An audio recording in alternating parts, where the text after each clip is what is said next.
Hermanos queridos, una gran alegría estar acá. La verdad que venir a Morón, a esta zona, siempre tiene algo especial. Y la razón es muy simple. Este distrito fue mi último distrito como pastor de iglesia. Y hace 18 años, cuando estaba cumpliendo 18 años de ministerio. Este año ya cumplo 18 años más, que son 36. No de edad, obviamente, ¿no? Sino 36 años de ministerio, así que será hora de, a fin de año, volver a algún distrito. Oren por mí, para ver que el Señor decida bien. Contento por muchas razones. Cristian hasta se emocionó y se olvidó de algunas cosas, pero lindo ver a tantos rostros conocidos, ver a mi hermana García siempre sentada ahí. No cambia de lugar usted.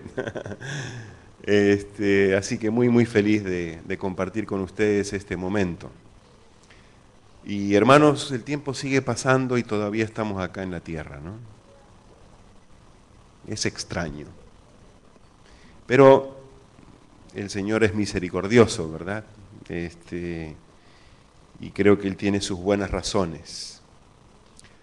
Sin embargo, a medida que pasan los días, los meses, los años, vemos cómo todo va encaminándose hacia lo que nosotros aguardamos con tanto deseo, ¿verdad? Con tanta ansiedad, el regreso de Jesús. Sobre eso no hay discusión alguna. Este mundo ha entrado sin duda en su recta final, si es que es recta, porque yo la veo bastante torcida, ¿no? Pero sin duda, hermanos, todo tipo de acontecimientos, ese abanico de cosas que están ocurriendo en nuestro planeta, díganme qué explicación tiene, si no es a través del conocimiento que Dios nos ha dado, a través de su palabra, a través de la inspiración, para que nosotros sepamos exactamente en qué momento de la historia estamos. Porque no estamos en tinieblas, ¿verdad? Para que aquel día nos sorprenda como ladrón. El mensaje de esta mañana, yo ya lo he predicado aquí, hace 18 años o más, pero tiene relevancia hoy también. Estoy muy contento de ver cómo está el templo.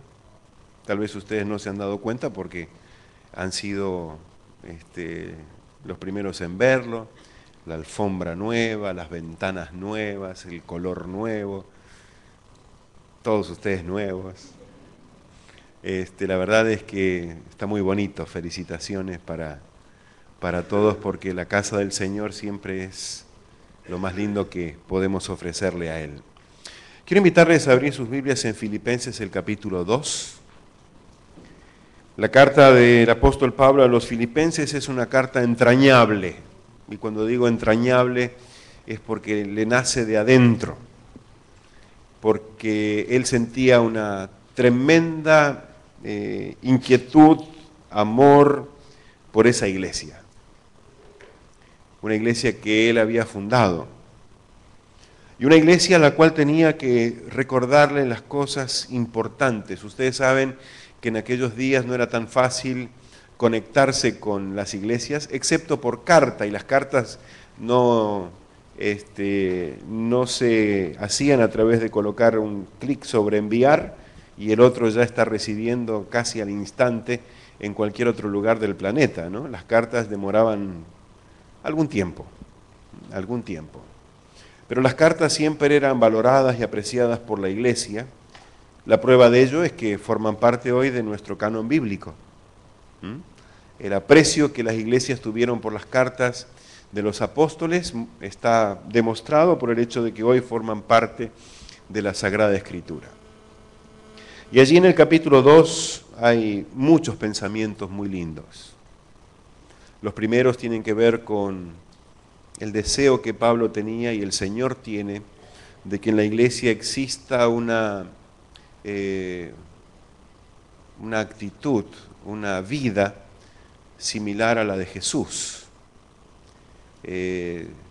sin distinción, sin división, sin rencillas, siendo una comunidad de amor, ¿no? Y por eso allí en el capítulo 2, el verso 5, les dice: haya pues en vosotros el mismo sentir que hubo en Jesús.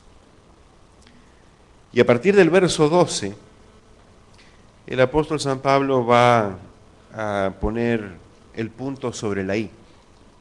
Y les dice: por tanto, amados míos, como siempre habéis obedecido, no como en mi presencia solamente, sino mucho más ahora en mi ausencia, ocupaos en vuestra salvación con temor y temblor. Porque Dios es el que en vosotros produce así el querer como el hacer por su buena voluntad. Haced todo sin murmuraciones y contiendas, para que seáis irreprensibles y sencillos, hijos de Dios sin mancha, en medio de una generación maligna y perversa, en medio de la cual resplandecéis como luminares en el mundo, asidos de la palabra de vida, para que en el día de Cristo yo pueda gloriarme de que no he corrido en vano, ni en vano he trabajado. Esta sección de la carta a los Filipenses tiene características especiales por la forma como el apóstol escribió. Su sentimiento por la iglesia. Amados, les dice. Apelando a un detalle importante en la vida de los hijos de Dios. El escuchar y hacer caso. Oír algo y actuar en consecuencia. A eso llamamos obediencia. Ustedes siempre han obedecido. Cuando yo estuve con ustedes, ustedes fueron obedientes, dice Pablo. Pero ahora no estoy con ustedes, ahora estoy ausente, solamente les escribo. Así que yo les pido, dice el apóstol, ocupaos en lo más importante. Queridos hermanos, si hay un tiempo en que nosotros debemos preocuparnos en lo más importante, es este. Hace un momento decíamos cómo está todo a nuestro alrededor, ¿verdad? De hecho, aunque muchas personas puedan tildarnos de pesimistas, nosotros los cristianos somos de los más optimistas que existen en este mundo, ¿o no? Nosotros miramos el futuro con optimismo. ¿Por qué? Porque de quien aguardamos la solución no es de un candidato. La salvación o la solución la aguardamos del Señor. Y el Señor va a volver. Y el apóstol San Pablo le dice: hermanos, miren, es tiempo de ocuparse, de dedicar el tiempo, la vida, para lo importante. Y lo importante es la salvación. Y hay que ocuparse de la salvación porque perderla debiera llenarnos de temor. Debiéramos temblar ante la posibilidad de perder aquello que Jesús ganó para nosotros o por nosotros en la cruz del Calvario. Y hay un detalle más que interesante, ¿no? Mientras nosotros dedicamos nuestra vida a la salvación, el Señor obra, produce. Dos cosas, dice ahí, ustedes la conocen bien. El querer, la actitud, la disposición, el deseo, la intención. Pero no solo eso, sino también la acción. El querer y el hacer. Y Dios lo hace por su buena voluntad. Porque Dios es bueno para con nosotros. El verso 14 está referido a los primeros versículos del capítulo 2, donde él hablaba acerca de esa unidad. Pero la razón por la cual esa unidad era importante era porque nosotros debemos ser, como dice el verso 15, irreprensibles y sencillos. Y acá el apóstol presenta algunas características de los cristianos. No hay nada malo que decir de un cristiano, es irreprensible. Su vida es un reflejo de la vida de aquel a quien él sigue, a Cristo. Es irreprensible. Y si algo dicen de ese cristiano, bueno, será referido a la forma correcta desde el punto de vista del Señor en la que él vive. Porque hoy en día, hermanos, la vida correcta, ¿cuál es? Donde todo es relativo y donde cada uno hace lo que mejor le parece. Sencillos. La vida está demasiado complicada para que nosotros compliquemos nuestra experiencia espiritual. La vida cristiana es simple. O seguimos a Jesús o no. ¿O tibio? No. ¿O frío o caliente? No hay alternativa. La tibieza tal vez es nuestra realidad, pero vamos a salir de esa, ¿verdad? Hijos de Dios. Se nos recuerda este detalle más que importante. Pero dice hijos de Dios sin mancha. Y alguien podrá decir que bueno, ya alcanzamos la perfección.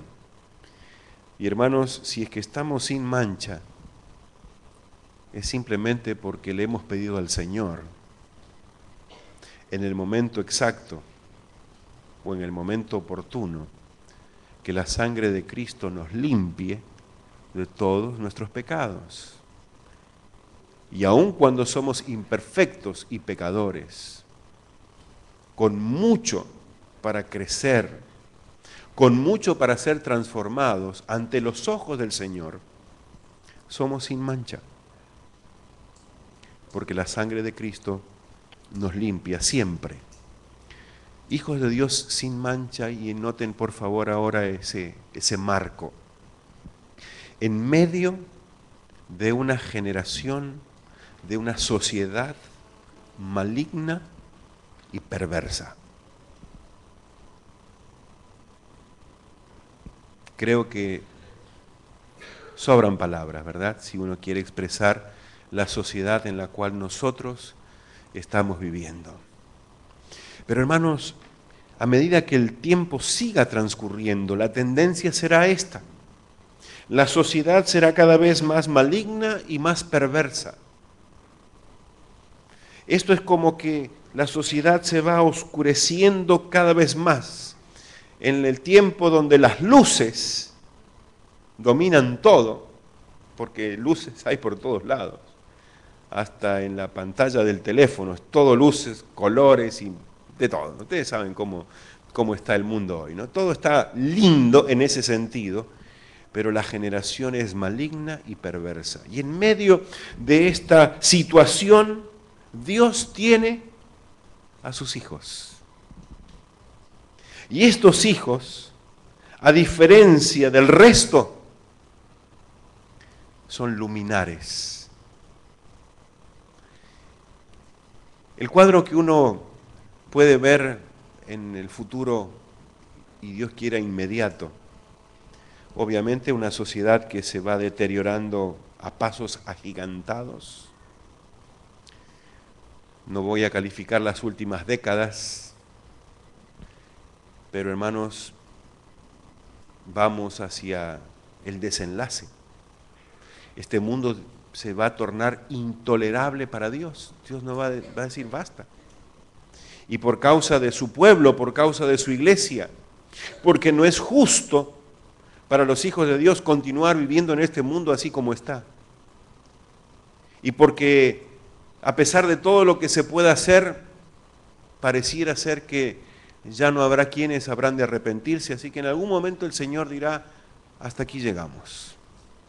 Y cuando ese momento llegue, hermanos, habrá una sociedad maligna y perversa, Tal vez como la antediluviana, recuerdan, cuyos pensamientos eran de continuo solamente el mal. Y habrá un grupo de gente que serán luminares.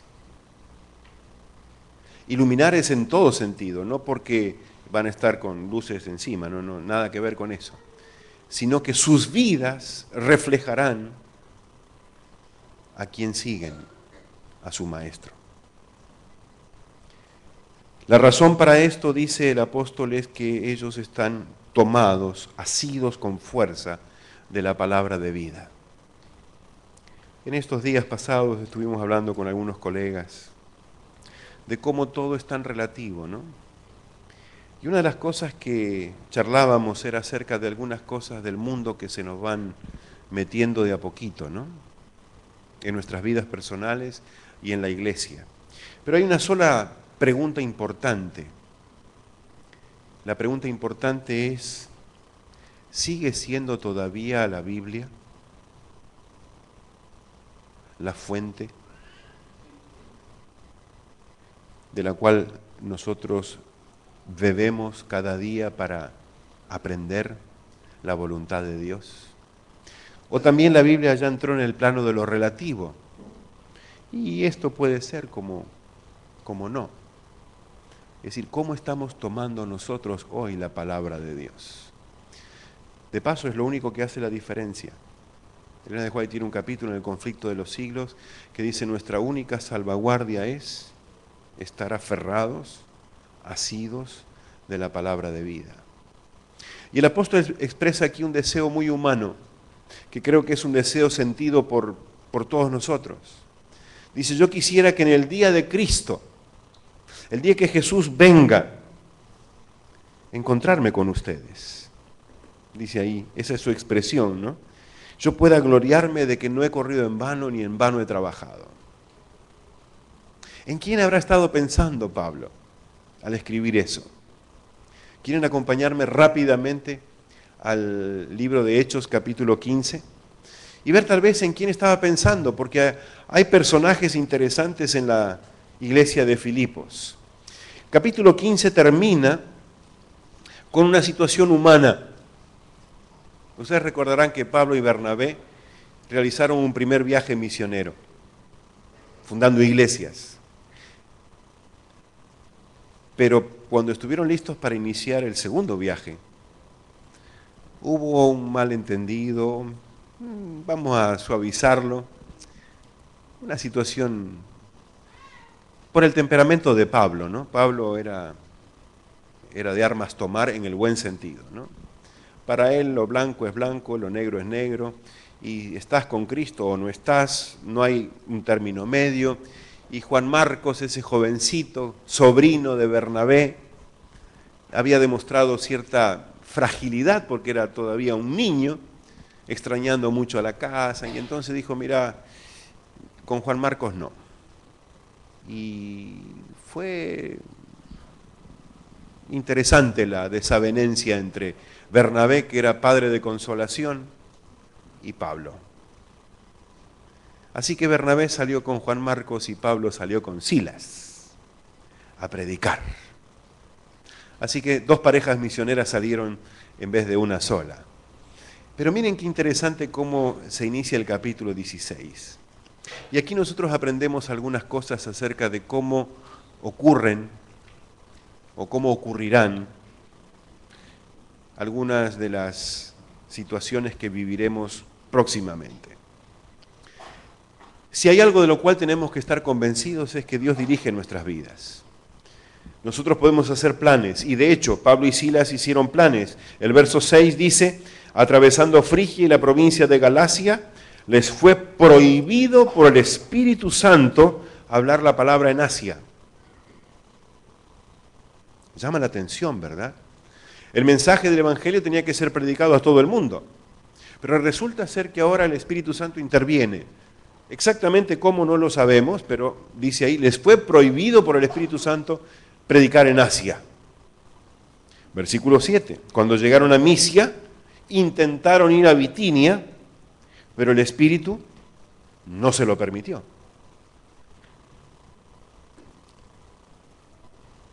Sería interesante poder dedicar tiempo a cómo el Espíritu Santo dirigía a la iglesia, ¿no? Bueno, dice que entonces, como el Espíritu Santo les estaba cerrando las puertas, no como represalia por la discusión con Bernabé, sino por otra razón. Verso 9 lo explica. Dice que estando en Troas, Pablo ve una visión de noche, y en esa visión ve a un varón macedonio de pie, rogándole y diciendo: pasa a Macedonia y ayúdanos. Macedonia está en Europa, de Grecia hacia el norte, no sé si lo que ahora será alguna de esas naciones, Albania, alguna de esas, Yugoslavia o alguna cosa así. Pero bueno, Macedonia, hoy existe Macedonia también, creo que ya es un país hoy. La verdad que estoy desactualizado en geografía, al lado de Albania. Gracias, profesora. Pero lo suyo no es la geografía. Gracias. Pero ahí está. Y entonces el varón, ¿no es cierto?, lo distingue como el macedonio que le pide que vaya a ayudar. Y ahí entiende el apóstol Pablo a dónde el Espíritu quería que fueran. Dice el verso 11 que salieron de Troas, fueron a Samotracia, Neápolis y de allí a Filipos. Filipos era la primera ciudad de la provincia de Macedonia, colonia romana, y estuvieron en la ciudad algunos días. Y en esos días observaron las costumbres religiosas y espirituales de los filipenses. Y descubren que el sábado un grupo de mujeres se reunían junto al río para orar. Por alguna razón el ministerio de la mujer tiene la oración intercesora, ¿verdad? Porque las damas definidamente son más espirituales que nosotros los varones, que no nos vamos a calificar. Pero ahí estaban las mujeres orando. Y Pablo y Silas se acercan para hablar con las mujeres que estaban allí reunidas. Y entonces empiezan a ocurrir las cosas lindas que el Espíritu había preparado para la predicación del Evangelio en Filipos. Una mujer llamada Lidia, ella era una vendedora de púrpura, una comerciante. La púrpura eran las telas regias, las reales, de la nobleza.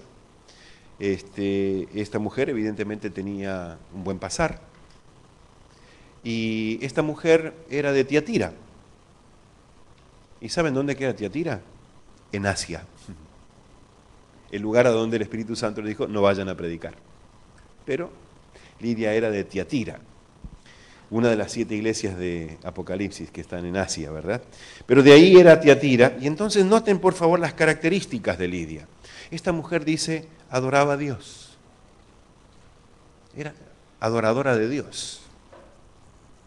A su manera, la forma como consideraba que debía hacerlo, pero adoraba al Dios verdadero. Y esta mujer estaba escuchando. Y hermanos, fíjense un detalle no menor. Cada vez que hablas con alguien del Señor, ten en cuenta esto. A veces tenemos temor, vergüenza, timidez, llamémoslo como querramos. Pero déjame decirte algo. Cada vez que te dispones a hablar con otros del Señor, el Señor hace algo. Miren, dice ahí, el Señor abrió el corazón de ella. Cuando te dispones a hablar a alguien del Señor, el Señor abre el corazón de esa persona o de esas personas. No tenés nada que preocuparte, porque quien va a hablar al corazón de esa persona no necesariamente sos vos. Vos vas a hablar, pero el Señor va a estar dirigiendo esa predicación. El Señor abrió el corazón de ella para que estuviese atenta a lo que Pablo decía. Y tan atenta estuvo que se bautizó. Y no se bautizó sola. Dice el versículo 15, cuando fue bautizada, y su familia. Hermanos, acá hay algo interesante. Lo que es bueno para una persona es bueno para sus amados, para su familia, para su entorno. En la Biblia siempre está este concepto latente. ¿Se acuerdan de Josué como para sacarnos del Nuevo Testamento y llevarnos bien al pasado? Josué dice, ustedes elijan a quién van a servir, pero yo y mi casa serviremos al Señor. Si la extensión de la influencia del cristiano siempre abarca a su entorno más cercano. Y su familia se bautizaron. No sabemos cómo fueron los detalles, pero evidentemente esta mujer, como leímos, adoraba a Dios. Después de su bautismo, Lidia le dice a Pablo y Silas, por favor, vivan en mi casa. Decíamos que era comerciante, próspera, probablemente tenía una casa grande. De hecho, la iglesia funcionó en la casa de Lidia. Así que habitación, tal vez con baños privados para Pablo y Silas, mientras ellos iban a predicar allí en la ciudad de Filipos. Primer caso, Lidia. Pablo le dice a los hermanos en su carta, quisiera no haber corrido en vano. Es como decirle, Lidia, a vos y a tu familia me gustaría encontrar cuando Cristo venga. Lindo, ¿no? Segundo caso, una niña que tenía espíritu de adivinación. Una niña poseída por el demonio, hermanos. Pero no solamente tenía esta característica, sino que esta niña tenía amos. Tenía dueños que lucraban con ella. Lucraban.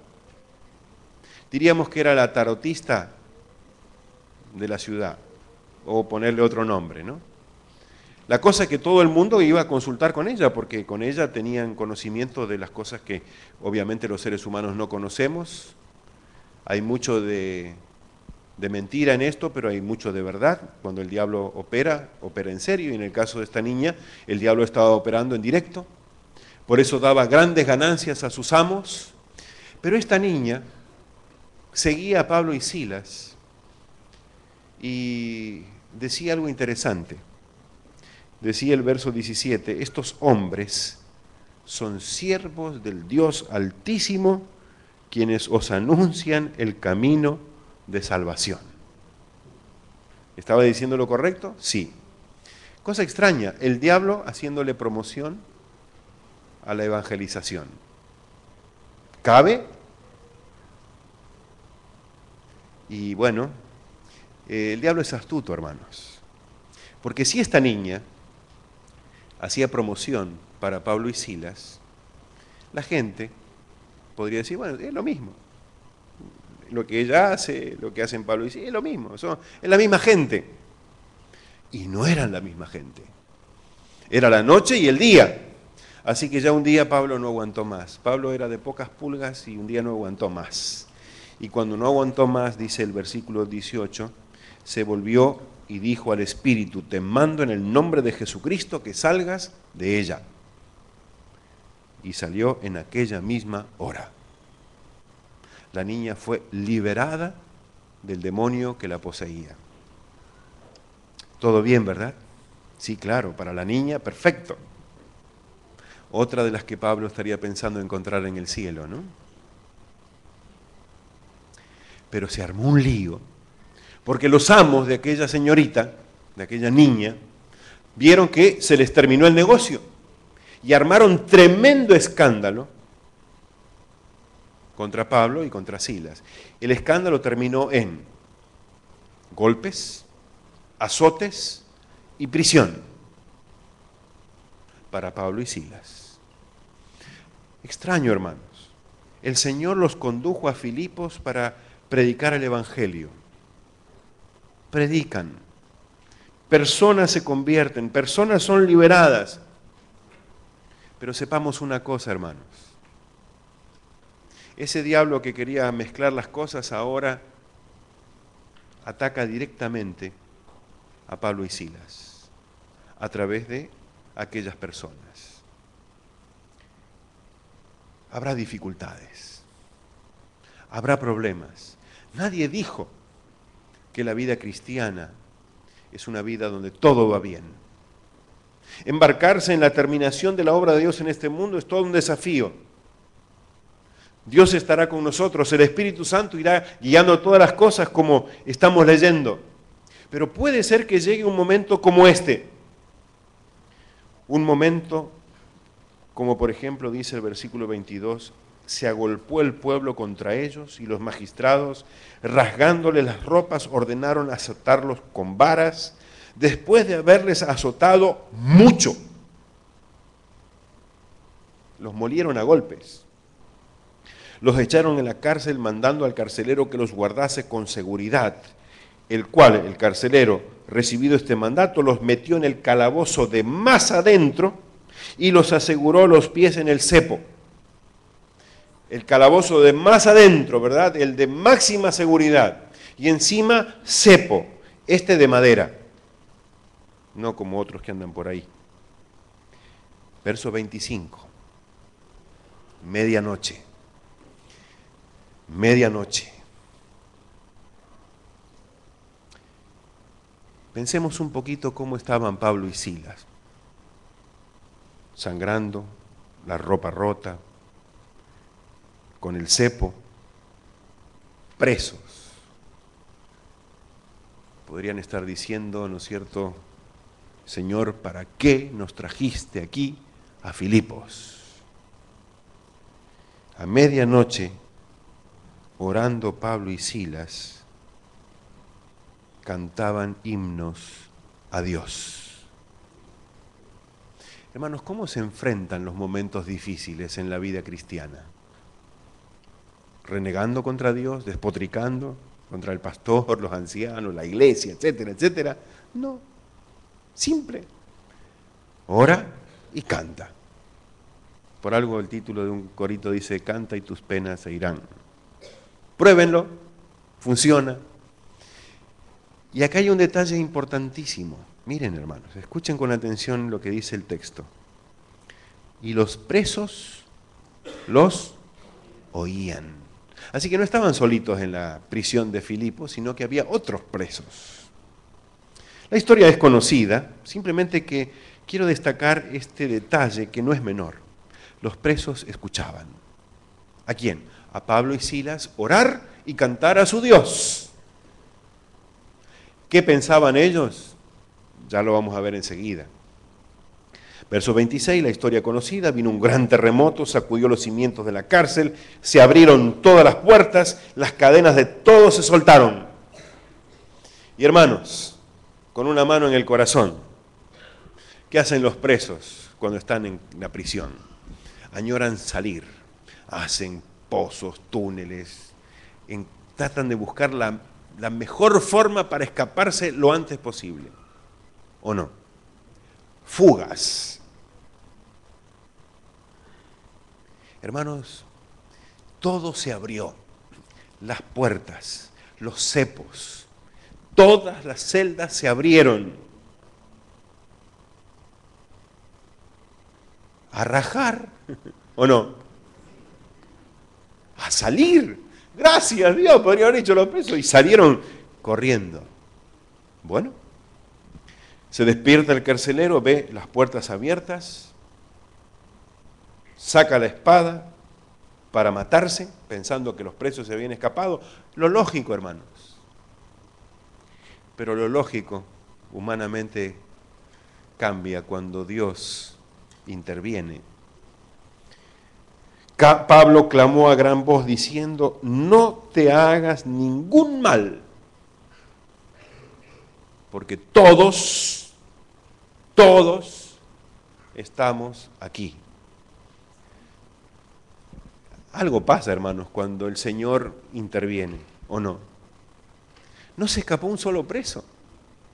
Estaban todos juntos en la misma celda de Pablo y Silas. ¿Y qué hacían? ¿Estaban tramando fugarse? No, o sea, podrían haberse escapado antes. Algún día conoceremos bien la historia, pero sin duda, hermanos, esos presos no escaparon porque fueron a la celda de Pablo y Silas y señores, ustedes tienen algo que nosotros no tenemos. Ustedes en la medianoche han iluminado esta prisión.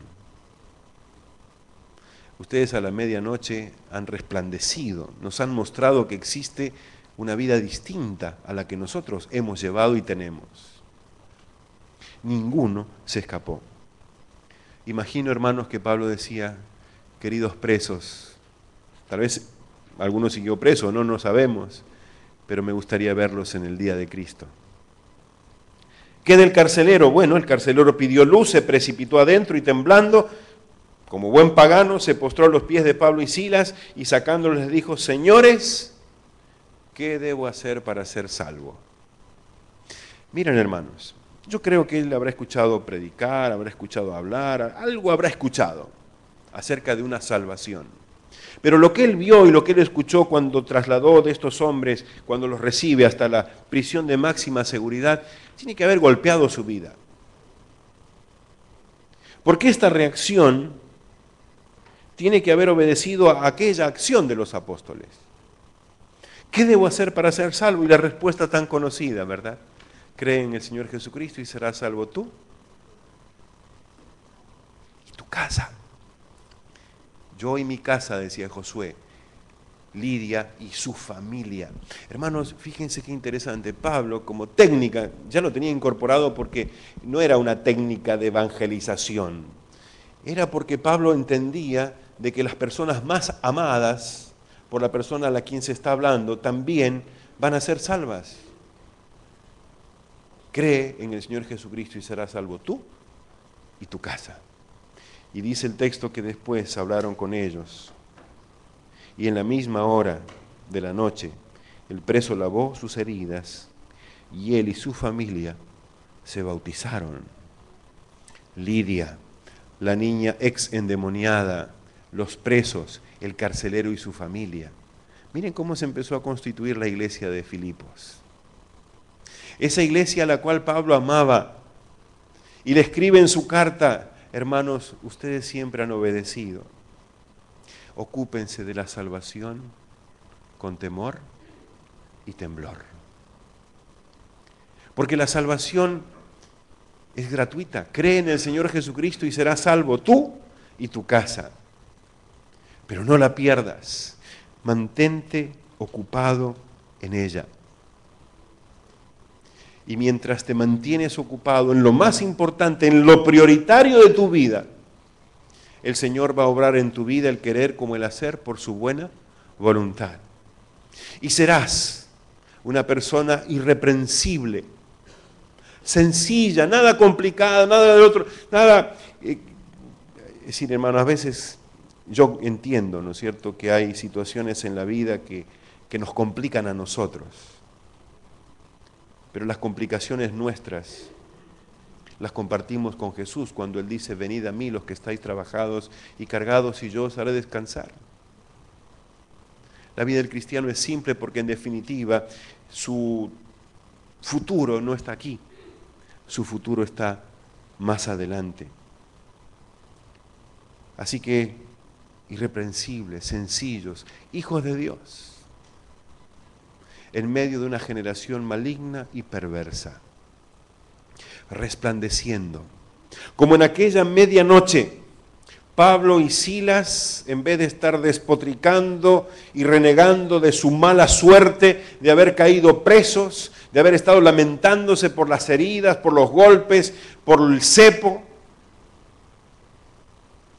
oraban y cantaban himnos a su Dios. Y hermanos, nuestro Dios no nos deja caer en situaciones sin un propósito salvífico.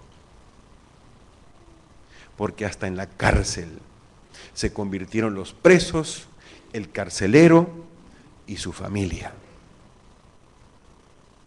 ¿De qué tenemos que preocuparnos?